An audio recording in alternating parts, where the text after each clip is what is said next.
तर नमस्कार मंडळी. तर मी चालले कलिंगडच्या प्लॉटमधून, म्हणजे कलिंगड लागले का तर ते पाहायचेत पूर्णपणे.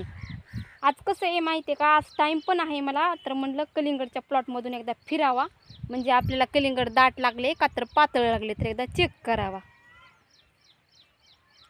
कलिंगड कसे आहेत बघा. इथे एकाच जाग्यात दोन पण कलिंगड आहेत, हे पहा. इथे एकाच जाग्यात दोन पण कलिंगड आहेत, हे पहा. इथे एकाच जाग्यात दोन कलिंगड लागलेत. एक साईडला छोटं पण आहे, म्हणजे पाल्याच्या आड असत कलिंगड तर दिसत नाही बघा. इथे दोन कलिंगड आहेत. तर म्हणजे कसं आहे माहिती आहे का, आपल्याला कलिंगड छान पण लागले, तर जे माझ्या हातात आहे का हे खराब झालं म्हणून मी छोटंसं कलिंगड तोडले. तर आपण पुढं पण जाऊन बघूया कलिंगड कसे लागलेत कसे नाही. तर म्हणजे कसं आहे माहिती आहे का, हे वेलामधून जाता येत नाही कलिंगडच्या प्लॉटमधून, म्हणजे जे छोटंसं कलिंगड आहे का ते पायाखाली गेलं ना खराब होतं. तर मी इकडे साईडनं पण जाते हळूहळू, म्हणजे काय होईल त्यावरती पाय पडणार आहे. इथं थोडंसं वेल खराब झाला आहे, तर हे वेल पण मी तोडून घेते. शेंडा पण खराब झाला आहे वेलाचं, हे पहा. म्हणजे कसं आहे माहिती आहे का, यावरती थोडासा रोग पडला आहे ना, त्यामुळे शेंडा काय करावं लागतं, तोडून घ्यावं लागतं बघा. तर बघा हे शेंडा म्हणजे काय व्हायला कुठे कुठे एका जाग्यावर, हे पहा. हे कलिंगडा सगळंच शेंडा तोडून घेतला, म्हणजे काय होईल याला गोंडा पडला आहे थोडासा. छोटंसं कलिंगड पण आहे याला लागलेलं, पण ते काय माहिती का खराब झाले म्हणून तोडून फेकून द्यावं लागते.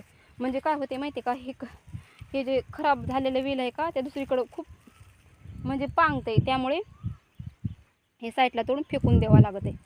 सध्या म्हणजे कलिंगड आपल्याला व्यवस्थित बरोबर लागले तर. पण हे कसं माहिती का, रोग असल्यामुळे काही वातावरणामुळे रोगामुळे कलिंगड थोडं लागत नाही. तर इथे पण म्हणजे रोगानं कलिंगड खराब पण झाले, तर मी तोडून टाकते साईडला. पण काय होईल माहिती का, हे बाकीच्या याला त्रास करते. आज फवारणी पण करायची आहे, वातावरणामुळे कलिंगडची फवारणी पण करायची. मी थोडंसं इथं खराब वेल आहे आणि वेल तोडून टाकते, म्हणजे काय होईल हे रोग काय होईल दुसऱ्याला त्रास होते. म्हणजे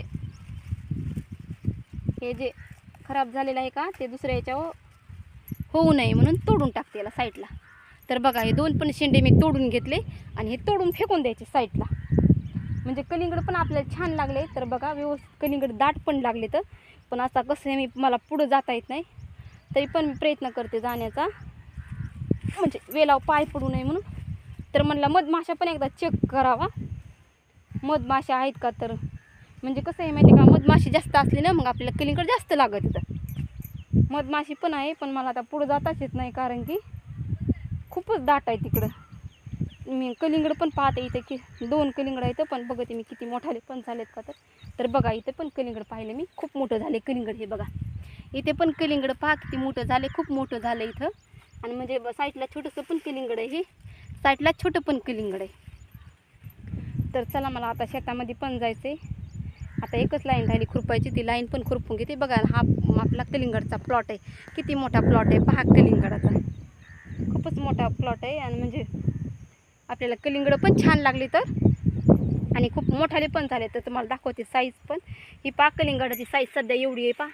ही पहा कलिंगडाची साईज खूप मोठी, म्हणजे लई मोठी बी नाही, अर्धा किलो ते किलोचं झालं आहे. तर चला माझी कोप पण जवळ आली, तर मी जाते आता, मला शेतामध्ये जायचं आहे.